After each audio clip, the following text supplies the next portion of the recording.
Arthur loved the quiet, which is why he loved his job as the only overnight security guard at the city's grand old library, a post he'd held for 12 years. His 9 p.m. to 5 a.m. shift made him a silent shepherd to sleeping books, and he adored the building, from the moonlight in the reading room to the familiar smell of old paper and wax. While his job was simple, involving set patrols, there was one place he always avoided: the East Annex. This sealed-off 1880s storage area felt wrong, its air heavy and cold, and he'd never gone inside. That changed one stormy night when his boss, Ms. Vance, called in a panic. The municipal archives were flooding, and she needed Arthur to retrieve backup ledgers from the annex for a courier.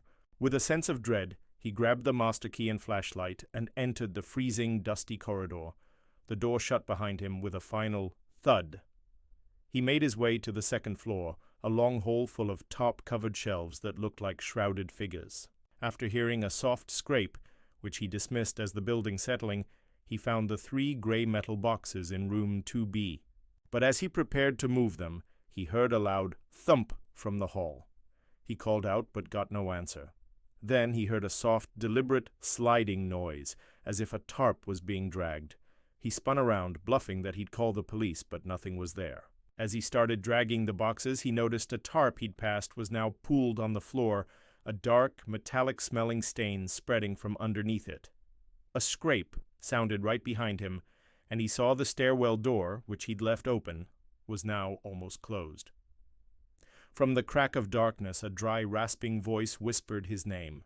He screamed, dropped the boxes, and ran, but his flashlight died, plunging him into darkness as frantic scraping sounds came from everywhere. He ran blind, slamming into the main fire door, realizing he was trapped. But when he turned, the hallway was empty and just as he'd left it. He wondered if he'd had a panic attack until he saw it. On the handle of one box was a long, wet smear, and in it a perfect handprint with fingers that were too long and a thumb on the wrong side. He didn't take the boxes. He calmly walked back, locked the annex door, and told the courier the files weren't there.